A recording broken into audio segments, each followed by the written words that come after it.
Hello friends, नमस्कार।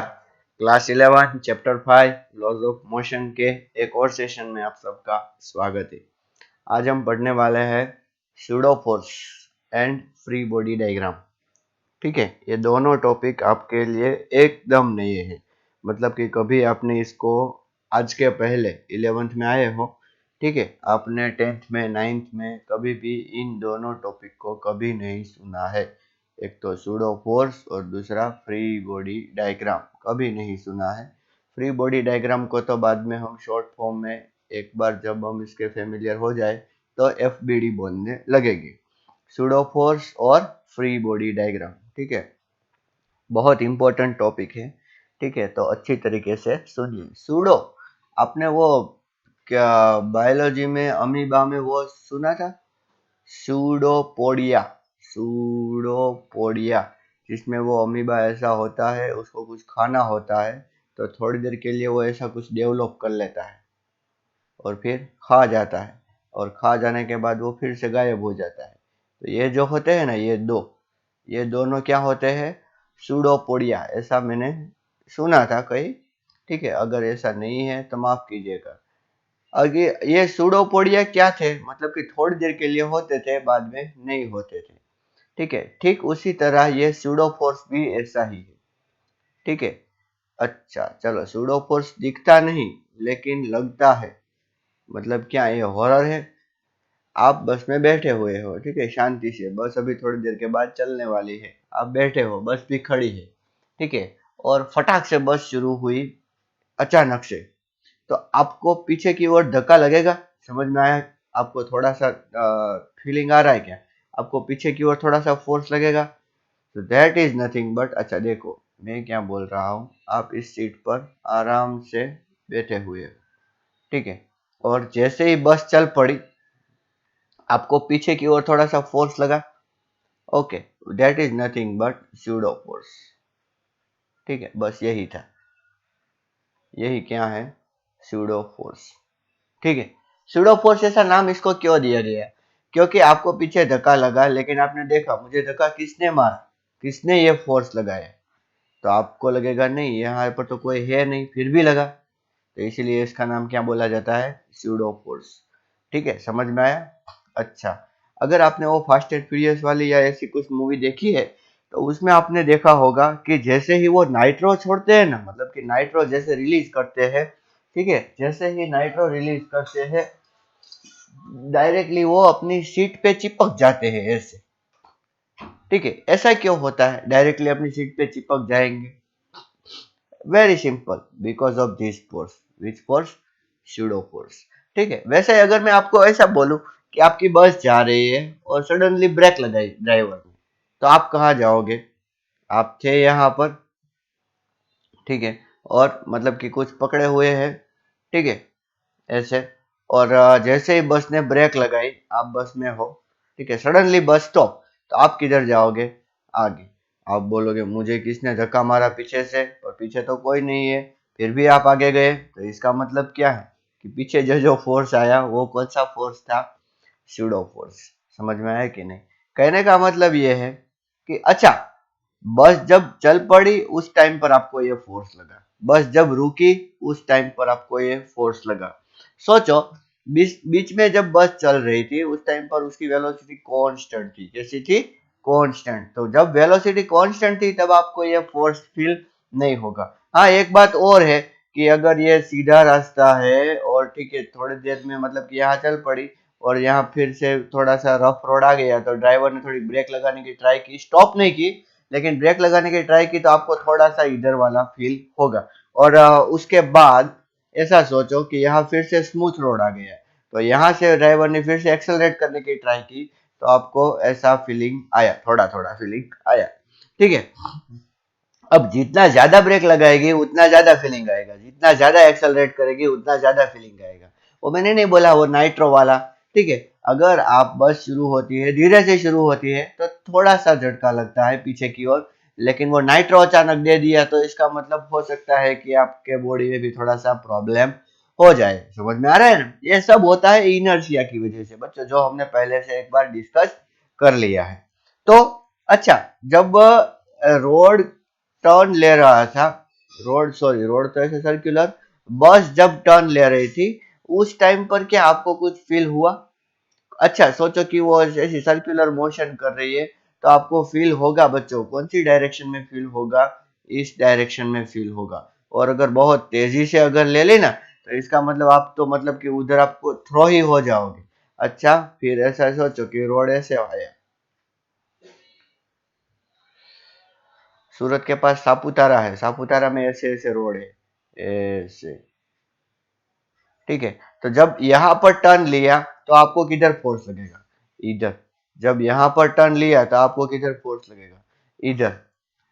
यहाँ पर आपको फोर्स लगाने वाला था कौन? कोई नहीं था, फिर भी फोर्स लगा कि नहीं?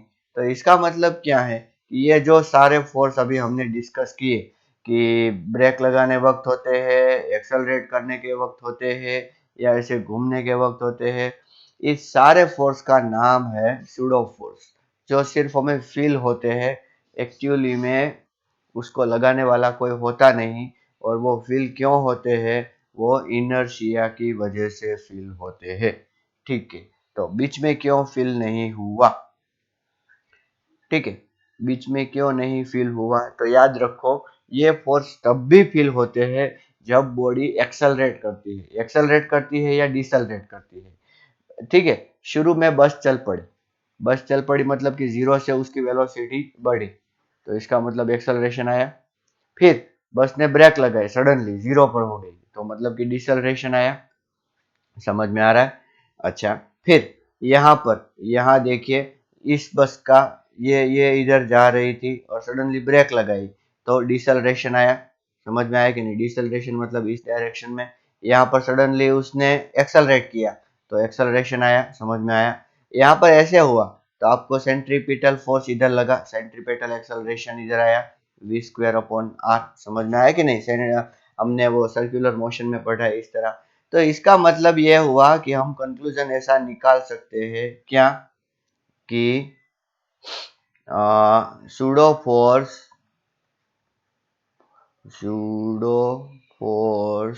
Is that force which is experienced by body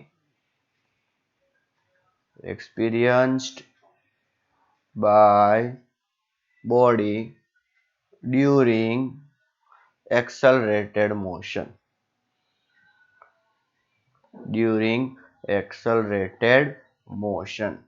याद रखना ऑलवेज कौन सी डायरेक्शन में? एक्सेलरेटेड मोशन होगी तब, ठीक है। अब देखो यहाँ पर वेलोसिटी बढ़ी इसलिए एक्सेलरेशन इस डायरेक्शन में था, लेकिन आपको सूडो फोर्स किस डायरेक्शन में लगा? अपोजिट डायरेक्शन में। यहाँ पर ब्रेक लगाई तो एक्सेलरेशन इस डायरेक्शन में था, तो आपको सूडो फोर्स कौन सी डायरेक्शन में लगा? इस डायरेक्शन में। तो कहने का मतलब क्या है कि pseudo force always acts in opposite direction. Pseudo force always acts in the opposite direction of acceleration. Acceleration के कौन से डायरेक्शन में? अपोजिट डायरेक्शन में। एक्सेलरेशन ऑफ बॉडी का जो एक्सेलरेशन होगा उसके ऑलवेज अपोजिट डायरेक्शन में लगेगा, ठीक है। समझ में आया? ओके, फिर से डायरेक्शन के बारे में डिस्कस कर लिया, अभी मैग्नीट्यूड के बारे में। मैग्नीट्यूड ऑफ सूडो फोर्स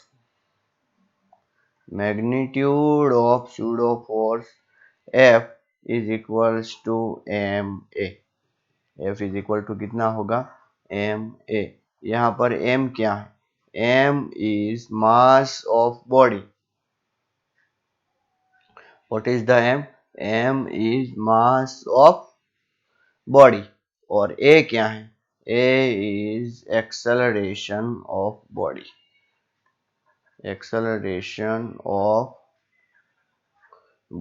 समझ में आया? बॉडी का जो एक्सेलरेशन होगा मल्टीप्लाई बाय मास कर दो बॉडी का, तो आपको जो मिलेगा वो सूडो फोर्स होगा। बॉडी है वो इधर जा रही है तो सूडो फोर्स उसको इस डायरेक्शन में लगेगा, कितना? M A. समझ में आ रहा है? बॉडी है, अगर इधर जा रही है तो सूडो फोर्स उसे ऊपर की डायरेक्शन में लगेगा, कितना? M A. समझ में आया? बॉडी अगर ऊपर जा रही है तो सूडो फोर्स इस डायरेक्शन में लगेगा, कितना? M A. लेकिन ये तब भी लगेगा जब बॉडी के पास एक्सेलरेशन होगा। अगर आपको कोई ऐसा पूछे कि बॉडी नीचे जा रही है कांस्टेंट वेलोसिटी से, तो सूडो फोर्स किस डायरेक्शन में लगेगा? Then pseudo force will not act on the body. समझ में आया अच्छी तरीके से? वेलोसिटी कांस्टेंट होगी तब सूडो फोर्स नहीं लगेगा। कई बार बच्चे कंफ्यूज हो जाते हैं कि क्या सोचते हैं सिर्फ कि सूडो फोर्स बॉडी के मूवमेंट के अपोजिट डायरेक्शन में लगता है। हाँ सही बात है, कई बार ऐसा होता ही है, लेकिन मूवमेंट हो रही है वो दो टाइप की मूवमेंट हो सकती है ना, कांस्टेंट वेलोसिटी से भी हो सकती है या कांस्टेंट एक्सेलरेशन से भी हो सकती है। मतलब कि वेलोसिटी बढ़ रही होती है या वेलोसिटी कम हो रही होती है। ठीक है, तीन चीज है, वेलोसिटी बढ़ेगी, कम होगी, या तो कांस्टेंट रहेगी। सॉरी, चार चीजें, या तो वेलोसिटी का सिर्फ डायरेक्शन चेंज होगा। ठीक है, तो वेलोसिटी कांस्टेंट कब मानी जाएगी?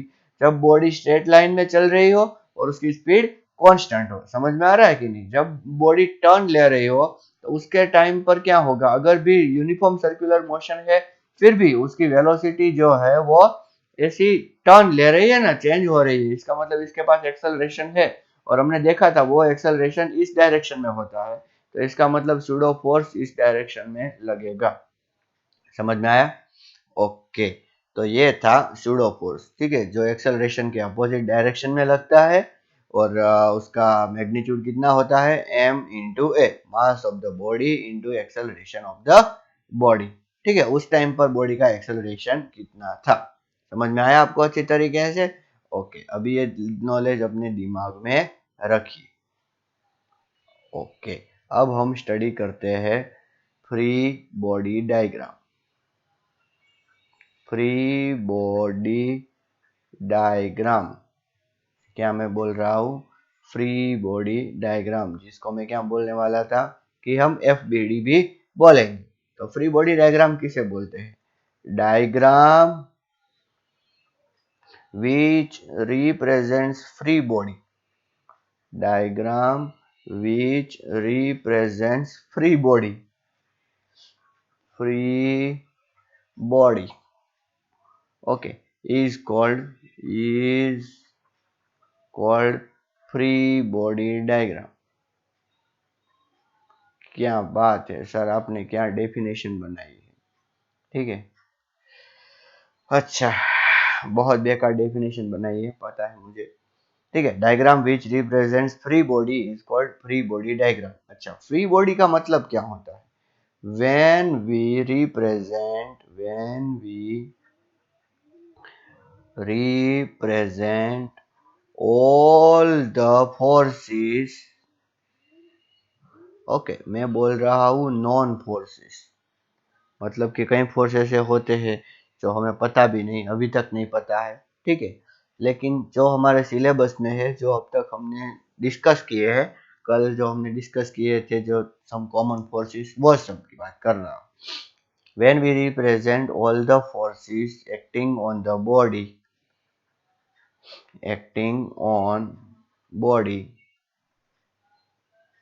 और on system, सबसे बड़ी बात यह है कि ऑन को मत भूलो, बाय नहीं, ऑन, बाय नहीं, on.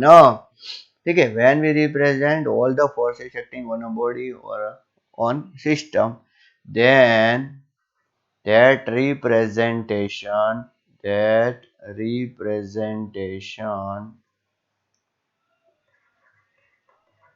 is called free body diagram. उस रिप्रेजेंटेशन को क्या हम बोलेंगे बच्चों? Free body diagram. उस पे लगने वाले सारे फोर्स, उस पे लगने वाले सारे फोर्स। समझ में आया अच्छी तरीके से आपको? देखो, मैं एक चीज बोल रहा हूँ, अच्छी तरीके से देखना बच्चों। देखो क्या है, ये फ्लोर है।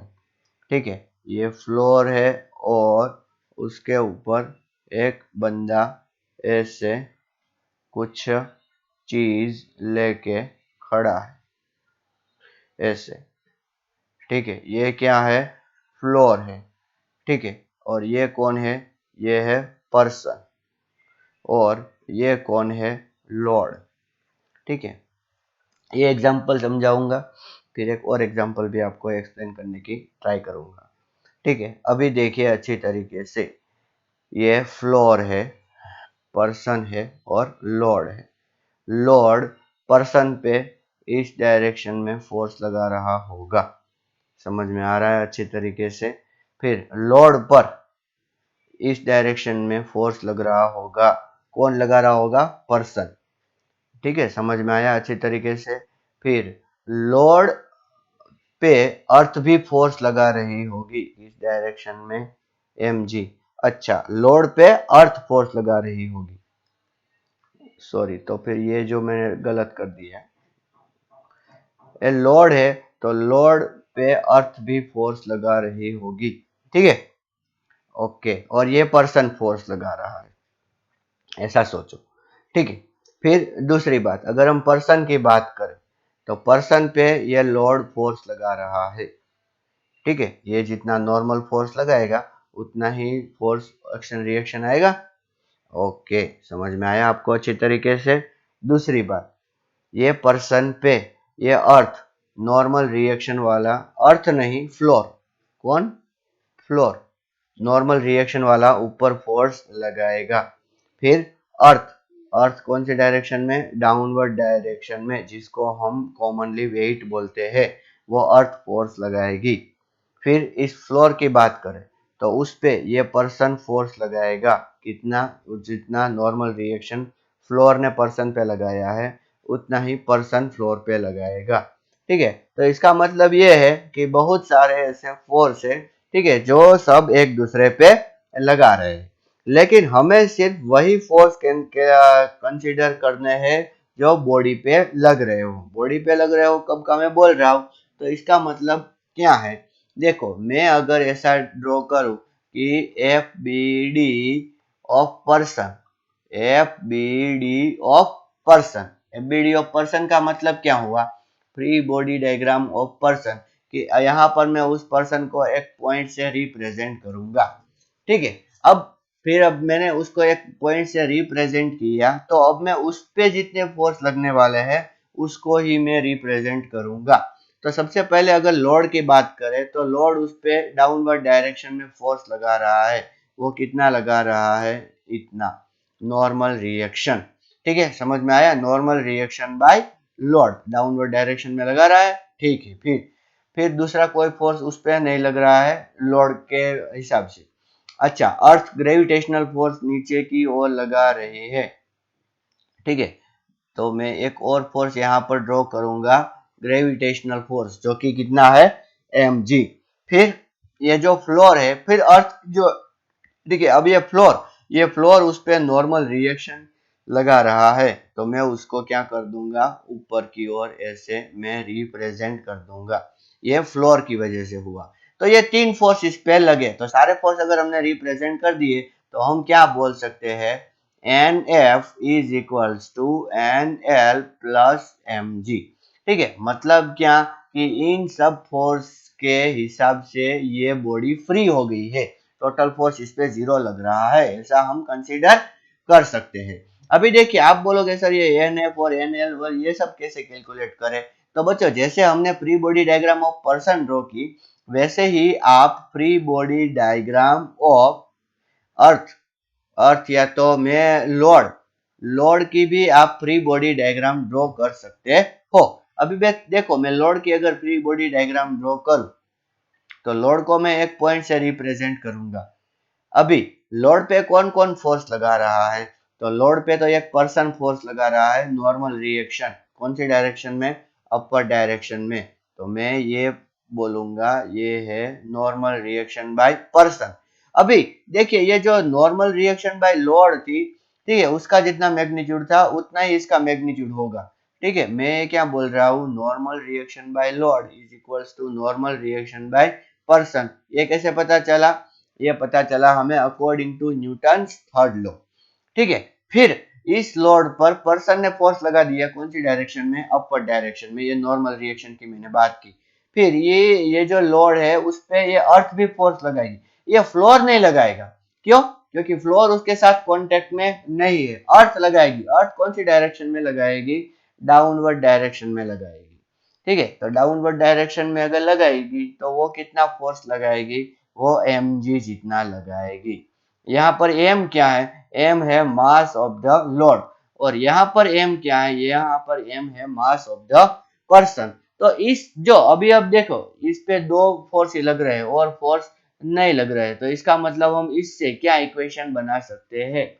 NP is equals to ml into g. मतलब कि अगर हमें मास ऑफ लोड पता है तो इजीली हम NP पता लगा सकते हैं। और मैंने क्या बोला कि NP और NL दोनों कैसे है? सेम। तो इसका मतलब NL की वैल्यू अगर आप यहाँ पर रिप्लेस करोगे तो आप इजीली NF फाइंड कर सकते हो। समझ में आया कि नहीं अच्छी तरीके से आपको? अच्छा देखो, आपको अगर फ्लोर का फ्री बॉडी डायग्राम बनाना है, ठीक है, तो फ्लोर का फ्री बॉडी डायग्राम किस तरह होगा? अच्छी तरीके से देखिए, फ्लोर पे कौन फोर्स लगा रहा है? अच्छा, मैंने ये हॉरिजॉन्टल लाइन क्यों ड्रॉ की? सॉरी, हॉरिजॉन्टल लाइन नहीं आएगी। फ्लोर पे पर्सन फोर्स लगा रहा है डाउनवर्ड डायरेक्शन में, और वो भी कितना? एन। कितना? एन। और एन मतलब कि कितना? कि फ्लोर ने जितना पर्सन पे लगाया होगा उतना ही पर्सन फ्लोर पे लगाएगा। तो यहाँ पर मैं एन पी लिख रहा हूँ, लेकिन मैं ऐसा लिखूंगा N P F, normal force by person on the floor. तो बस यही एक फोर्स लग रहा है जिसकी वजह से ये फ्लोर दब सकता है। यहाँ पर हमने ऐसा बोला कि रिजिड फ्लोर है, लेकिन दब जाएगा तो वो थोड़ा नीचे जाएगा, ऐसा भी पॉसिबल हो सकता है। अगर वो नीचे जाएगा तो उसके पास थोड़ा सा एक्सेलरेशन डेवलप हो जाएगा।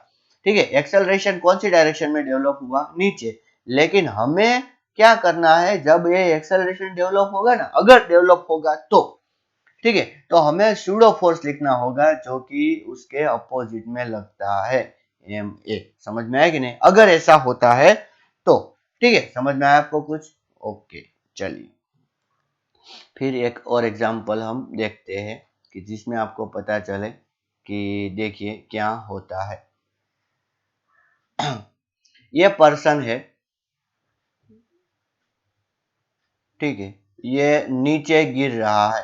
ये क्या हो रहा है? नीचे गिर रहा है। तो इसकी फ्री बॉडी डायग्राम कैसे होगी? इस पे कौन फोर्स लगा रहा है? अर्थ। कौन सी डायरेक्शन में? नीचे की ओर। तो एक mg हो गया। फिर ये कितने एक्सेलरेशन से नीचे गिर रहा है बच्चों? g, acceleration due to gravity. तो इसका मतलब ये हुआ कि उस पे सूडो फोर्स लगेगा, और कौन सी डायरेक्शन में लगेगा? अपर डायरेक्शन में, और वो भी कितना? ma। तो आप यहाँ पर ऐसा लिख सकते हो कि ये कितना होगा? M A. तो आप ऐसा बोल सकते हो, देखिए M A is equals to M G, तो A is equals to G. मतलब कि इस हिसाब से हम एग्जांपल सॉल्व कर सकते हैं। पहले आपको सिस्टम डिफाइन करनी होगी। मैं एक आपको चीज और बोलता हूँ, ऐसा नहीं है कि किसी एक चीज को ही आप फ्री बॉडी डायग्राम के लिए सिलेक्ट कर सकते हो। मैं क्या बोल रहा हूँ, अगर हम free body diagram of person plus load ले लें, पर्सन प्लस लोड, ठीक है, तो इसका मतलब क्या है कि पर्सन और लोड के बीच में लगने वाले जो फोर्स है वो हो गए इंटरनल फोर्स, तो उसको हम कंसीडर नहीं करेंगे। ठीक है, मतलब कि लोड पे ये पर्सन कितना फोर्स लगा रहा है इसको हम कंसीडर नहीं करेंगे। पर्सन पे ये लोड कितना फोर्स लगा रहा है ये भी फोर्स हम कंसीडर नहीं करेंगे। लोड प्लस पर्सन पे एक्सटर्नल फोर्स कितना लग रहा है, तो देखिए ये लोड प्लस पर्सन ये पूरा किसके कांटेक्ट में है? अर्थ के कांटेक्ट में है। तो अर्थ है वो ऊपर फोर्स लगाएगा कितना? नॉर्मल रिएक्शन, सोचो एन डैश। ठीक है, समझ में आया आपको अच्छी तरीके से? और उन दोनों पर एक ग्रेविटेशनल फोर्स लगेगा जिसमें हम m plus m dash into g g कर सकते हैं। m का मतलब है मास ऑफ पर्सन और m डैश का मतलब है मास ऑफ लोड। तो n dash is equal directly हम क्या लिख सकते हैं? देखिए mp plus m dash into g, ये यहाँ पर हमें देखने को मिला। समझ में आया कि नहीं? तो इसका मतलब क्या है कि सिंपलिसिटी के लिए आप दो तीन किसी कितने भी ऑब्जेक्ट को आप क्या कर सकते हो? एक ही सिस्टम गिन सकते हो, ताकि उनके बीच का इंटरनल फोर्स आपके इक्वेशन में ना आए और आपका इक्वेशन जो बने वो थोड़ा सा सिंपल बन जाए। ठीक है, समझ में आया कि नहीं अच्छी तरीके से आपको? अच्छा, आइए अब थोड़े से एग्जांपल सॉल्व करें ताकि आपको थोड़ा सा और पता चले।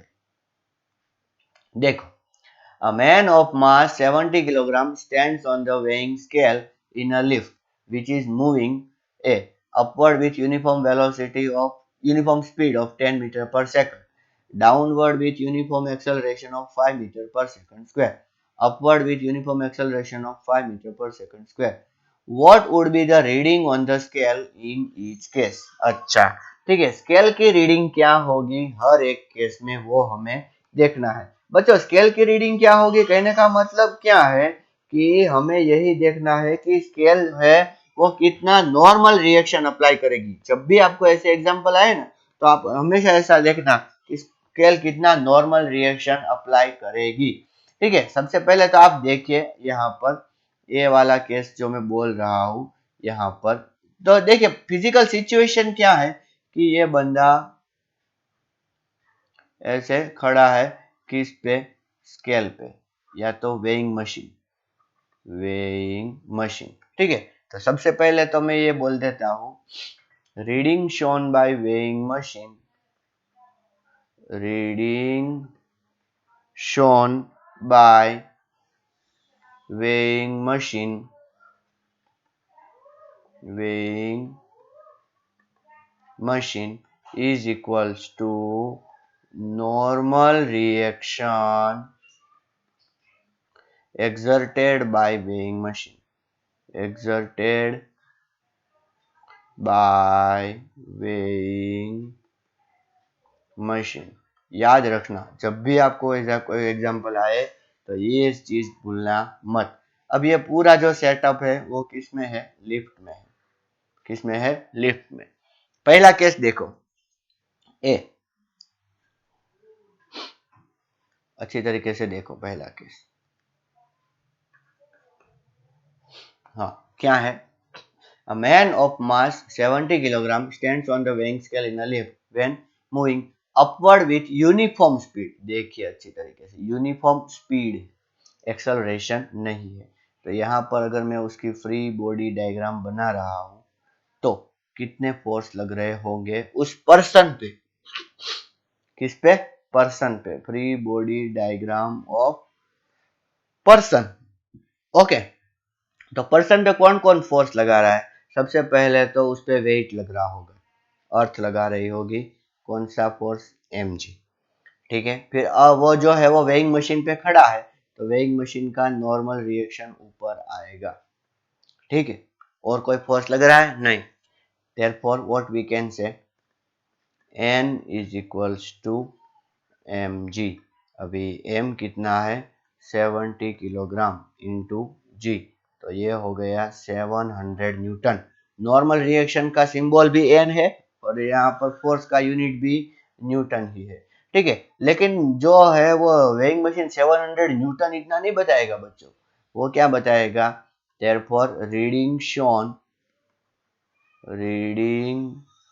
Shown by weighing machine is equal to 70 kilogram. ठीक है, उसमें ऐसा कैलिब्रेशन किया हुआ होता है कि एक जीरो ऑलरेडी उसमें से निकाल दिया होता है, डिवाइडेड बाय 10 कर दिया हुआ होता है। तो आंसर क्या मिला हमें, 70 किलोग्राम। तो अगर वो यूनिफॉर्म स्पीड से जा रही है लिफ्ट तो कोई प्रॉब्लम नहीं होगा। दूसरा केस क्या है, देखिए, downward with uniform acceleration of 5 metre पर सेकंड स्क्वायर। यहाँ पर आपको मजा आएगा, समझ में आएगा अच्छी तरीके से। मैं free body diagram of person draw कर रहा हूँ। ठीक है, पहले तो वेट नीचे लग रहा है mg। ठीक है, फिर ऊपर नॉर्मल रिएक्शन लगेगी, वो क्या होगी, n। फिर वो डाउनवर्ड जा रहा है बच्चों, किधर जा रहा है, downward, because person is moving in the downward, pseudo force will act in the upward. अभी हमने थोड़ी देर पहले ही डिस्कस किया, और वो सूडो फोर्स कितना होगा, ma जितना होगा। ठीक है, ये जो n है, ये n क्या है, नॉर्मल रिएक्शन। ठीक है, ये m है, ये क्या है, स्यूडो फोर्स। ठीक है, और ये जो mg है ये क्या है, वेट। इतने फोर्स लग रहे हैं और फोर्स नहीं लगेगा, तो हम क्या बोल सकते हैं, therefore n plus ma equals to mg। Therefore, n is equals to mg minus ma. So mg minus a, m कितना था 70, ये 10 माइनस 5, सो 10 माइनस 5 कितना होगा 70 इंटू 5, ये normal reaction. Therefore, reading is equals to 7 into 5, that is 35 kilogram. मास कम हो गया बच्चों. ठीक है, कितना शो करेगी 35 किलोग्राम. ठीक है. अच्छा चलो अभी सी की बात करें. सी में क्या दिया है, एक ट्राई आप करो. Upward with uniform acceleration of 5 metre पर सेकंड स्क्वायर. अपवर्ड जा रही है. अब लिफ्ट कहाँ जा रही है, अपवर्ड. ठीक है, मैं ड्रॉ कर रहा हूँ free body diagram of person. हर बार ऊपर की ओर नॉर्मल रिएक्शन लगेगा. कौन लगाएगा, मशीन, क्योंकि वो उस पर खड़ा है. नीचे की ओर वेट लगेगा. ये तो अब आप सबको पता हो गया होगा. ये जो मैंने डॉट ड्रॉ किया ना, ये पर्सन का है. अब ये पर्सन ऊपर जा रहा है तो सूडो फोर्स नीचे लगेगा. एक्सेलरेशन दिया है, so what will be the answer? Therefore n is equals to mg plus ma, यानी कि m इंटू जी प्लस ए. जी प्लस ए, जी क्या कितना है 10, तो m इंटू 15, तो 70 इंटू 15, तो रीडिंग इक्वल टू 70 इंटू 15 नहीं होगा, 15 इंटू 7. ओके, सो 105. आप खुद ही ऑब्जर्व करो, आपको अपना वेट ज्यादा लगेगा जब आप लिफ्ट के ऊपर जा रहे हो तब, मतलब लिफ्ट के साथ ऊपर जा रहे हो तब. सॉरी, अभी डी, मैं डी यहाँ कर देता हूँ बच्चों. What would be the reading of the lift, reading if the lift mechanism failed and it hurtle down freely under gravity. ओ बंदा है, यहाँ केबल है और केबल कट हो गया. केबल क्या हो गया, कट. केबल कट हो गया तो फ्री फॉलिंग. क्या होगा, फ्री फॉलिंग. तो देखो अच्छी तरीके से, फिर से फ्री बॉडी डायग्राम बनाए. नीचे की ओर कितना फोर्स लग रहा है, mg. ऊपर की ओर कितना फोर्स लग रहा है, n. किसकी फ्री बॉडी डायग्राम बना रहा हूं मैं, free body diagram of person. ऊपर की ओर कितना फोर्स लगा, n. नीचे की ओर कितना फोर्स लगा, mg. अभी वो पर्सन नीचे जा रहा है बच्चों, और कांस्टेंट वेलोसिटी से नहीं, कांस्टेंट एक्सेलरेशन से. वो भी कितना 9.8. यहाँ हम 10 लेंगे बच्चों. हम क्या लेंगे यहाँ पर, 10. चलो, तो नीचे और जा रहा है तो इसका मतलब ऊपर की ओर उसे फोर्स लगेगा, pseudo force ma. So n is equals to क्या होगा, mg माइनस ma. डायरेक्टली बोल सकता हूँ, तो m into g minus a, तो 70 into 10 minus 10, 0 newton. Wow. Therefore reading is equal to क्या होगा, reading is equals to 0 kilogram. वो जो वेइंग मशीन है ना, वो वेटलेसनेस बताएगा कि नहीं आपका भैया, आपका वेट 0 हो चुका है, अब आप ऊपर जा सकते हो. ठीक है, वरना केबल टूट जाएगा तो ऊपर तो जाएंगे ही. ओके, चलिए नेक्स्ट एग्जांपल देखते हैं. The two bodies of mass 10 kilogram and 20 kilogram respectively kept on the smooth horizontal surface. अच्छा देखो, ये हॉरिजॉन्टल सरफेस मानो प्लीज. एक बॉडी यहाँ पर है और एक बॉडी यहाँ पर है. Kept on the smooth horizontal surface are tied to the ends of a light string. ये लाइट स्ट्रिंग है. A horizontal force F is equal to 600 Newton is applied to A, B along the direction of the string. What is the tension in the string in each case? अच्छा, एक काम करता हूँ, मैं इसको A ले लेता हूँ और इसको B लेता हूँ. ठीक है. अच्छा, मैं डायग्राम थोड़ी अच्छी तरीके से ड्रॉ कर दूं ताकि आपको मजा आए और देखने में. ठीक है, दो बॉडी है, एक का मास कितना है 10 किलोग्राम, दूसरे का कितना है 20 किलोग्राम. मतलब कि एक से दूसरा एग्जैक्टली डबल वेट पे है. कैसे वेट पे है, डबल वेट पे है. ओके, इसका नाम मैंने कर दिया ए, इसका नाम कर दिया बी, दोनों के बीच में स्ट्रिंग। ठीक है, यहां पर मैं लिख देता हूं mass of A equal to 10 kilogram, mass of B is equals to 20 kilogram, kept on the smooth horizontal surface, मतलब कि फ्रिक्शन नहीं लगेगा, tied to the end of the light string, horizontal force 600 Newton is applied to A। अच्छा, पहले इधर कितना force लगाया बच्चों, 600 न्यूटन, याद रखो अच्छी तरीके से, इस पे फोर्स लगाया ए पर 600 न्यूटन। ठीक है, फिर दूसरे केस में बी पर लगाएंगे। ठीक है, what is the tension in the string in each case. अच्छा, तो ये जो स्ट्रिंग है इनके बीच में, मैं इसको रेड कलर कर देता हूँ स्ट्रिंग को। ठीक है, स्ट्रिंग का कलर कैसा है, रेड कलर, ऐसा सोचो। ठीक है, तो स्ट्रिंग में हर बार टेंशन कितना आएगा। तो सबसे पहले तो बच्चों आपको सिचुएशन को एनालाइज करना होगा। क्या एनालाइज करना होगा कि कैसी सिचुएशन अराइज होगी। हम 600 न्यूटन यहाँ से फोर्स लगा रहे हैं, तो यहाँ पर टेंशन जनरेट होगा। जो यहाँ ए देखेगा तो उसको टेंशन इस साइड लगेगा, बी देखेगा तो उसको टेंशन इस साइड लगेगा। समझ में आया अच्छी तरीके से? ओके। और जबकि इधर फोर्स लग रहा है इसलिए एक्सेलरेटेड मोशन भी होगी। अच्छा, समझ में आया कि नहीं? अब देखिए अच्छी तरीके से, मैं फ्री बॉडी डायग्राम ऑफ ए बना रहा हूँ। किसकी? ए। तो इधर कितना फोर्स लग रहा है ए पर, 600। ठीक है, इधर कितना फोर्स लग रहा है, टी। ठीक है, 600 न्यूटन लग रहा है ना बच्चा? हाँ, ठीक है। और ये टेंशन लग रहा है, और ब्लॉक पूरी जो सिस्टम है ना वो इधर जाएगी क्योंकि इधर फोर्स लग रहा है। तो इसका मतलब क्या है कि सूडो फोर्स इस डायरेक्शन में लगेगा, और सूडो फोर्स कितना लगेगा, एम ए। यहाँ पर एम किसका, ए का। तो हम क्या बोल सकते हैं, 600 is equals to ma into a plus T. अच्छा, एक दूसरी बात, आप बोलोगे सर इस पे नॉर्मल रिएक्शन नहीं लगेगा। हाँ लगेगा, क्यों नहीं लगेगा। ये नॉर्मल रिएक्शन इधर, इधर क्या है, mg। तो यहाँ पर हम ऐसा भी बोल सकते हैं बच्चों, n is equals to mg। लेकिन अभी हमें टेंशन चाहिए, मतलब कि इसमें टेंशन, तो ये n इक्वल टू mg हमारे कोई काम का नहीं है, इसीलिए मैंने उसको ड्रॉ नहीं किया था। ठीक है, ऐसा कर सकते हो आप। फिर free body diagram of B draw करते हैं, चलिए।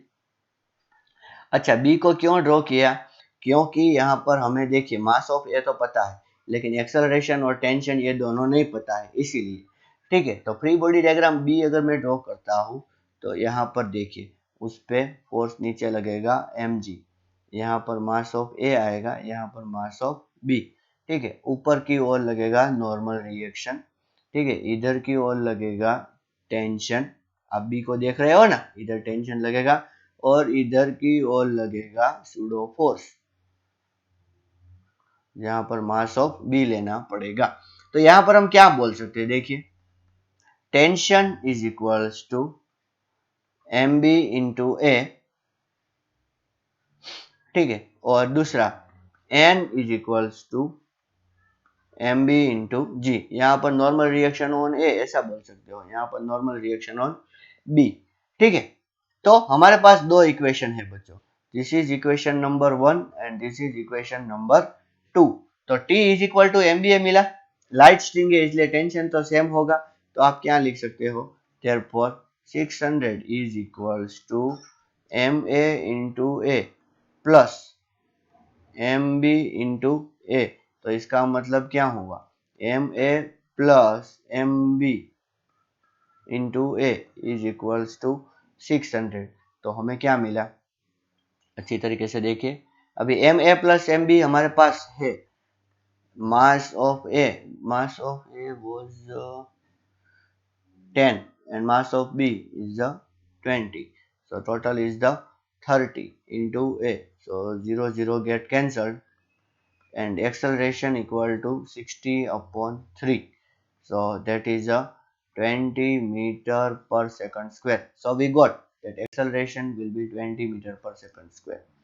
ठीक है, अभी t, अभी इन दोनों में से किसी एक इक्वेशन में आप रख दो, तो t इज इक्वल्स टू क्या मिलेगा, mb कितना है 20, ठीक है, इंटू एक्सेलरेशन कितना 20, तो 20 × 20 कितना हो जाएगा 400 न्यूटन। समझ में आ रहा है आपको अच्छी तरीके से कितना टेंशन रहेगा 400। यहाँ पर अगर आप रखते हो पहले वाले इक्वेशन में तो देखिए 600 इंटू अभी is equal to M A कितना था 10 इंटू 20 प्लस टी, तब भी आपको टी कितना मिलता 400 न्यूटन ही मिलता। टेंशन इन द स्ट्रिंग समझ में आया अच्छी तरीके से आपको।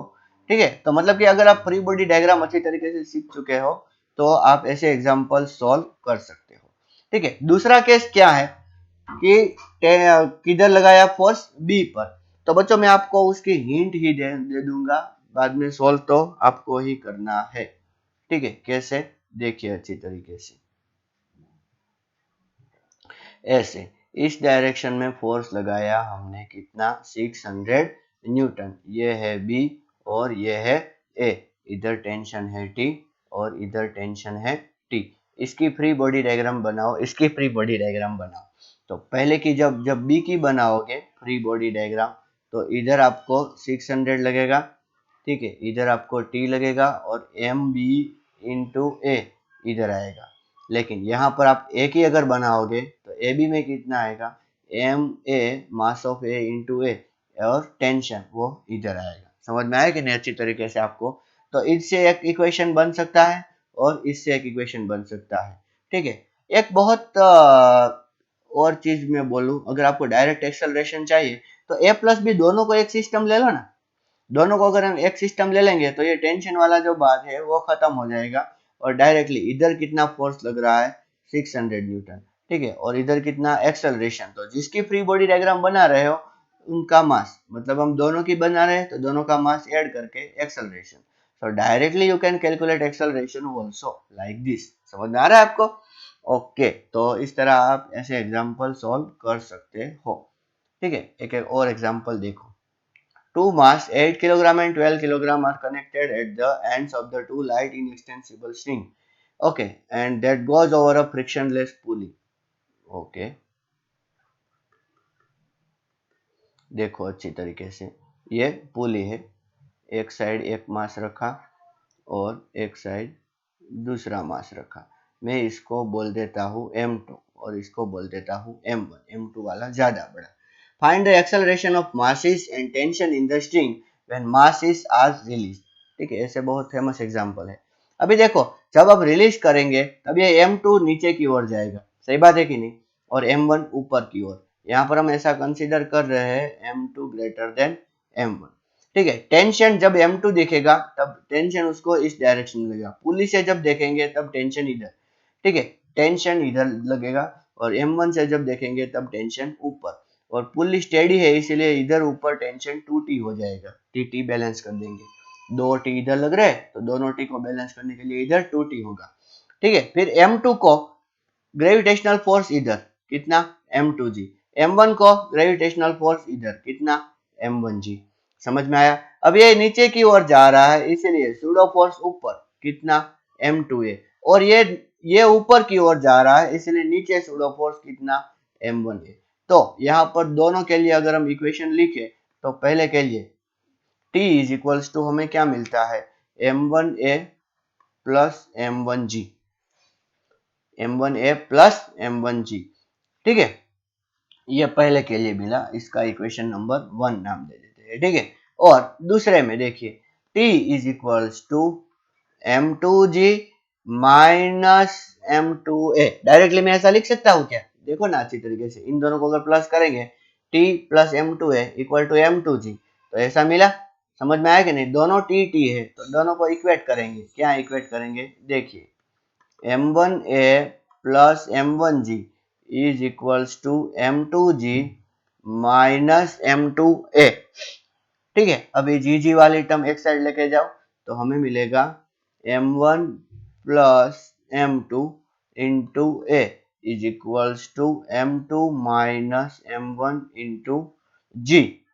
ठीक है, तो a इज इक्वल्स टू क्या मिलेगा, therefore a is equals to m2 minus m1 upon m2 plus m1 into g. अब ये शॉर्टकट हो गया आपके लिए, जब भी ऐसे एग्जांपल आए ना तो ऊपर दोनों मास का सब्ट्रैक्शन कर देना, नीचे दोनों मास का एडिशन कर देना and you will get the answer. अच्छा, टेंशन की अगर बात करें बच्चों, तो टेंशन में M2G माइनस M2, किसी में आप वैल्यू रिप्लेस कर सकते हो, M2 minus M1 upon M2 plus M1 into G। ठीक है, इसको आप सॉल्व करो तो आपको टेंशन इज इक्वल्स टू क्या मिलेगा। देखिए, ये M2 को इधर में मल्टीप्लाई कर दूं तो M2 स्क्वायर,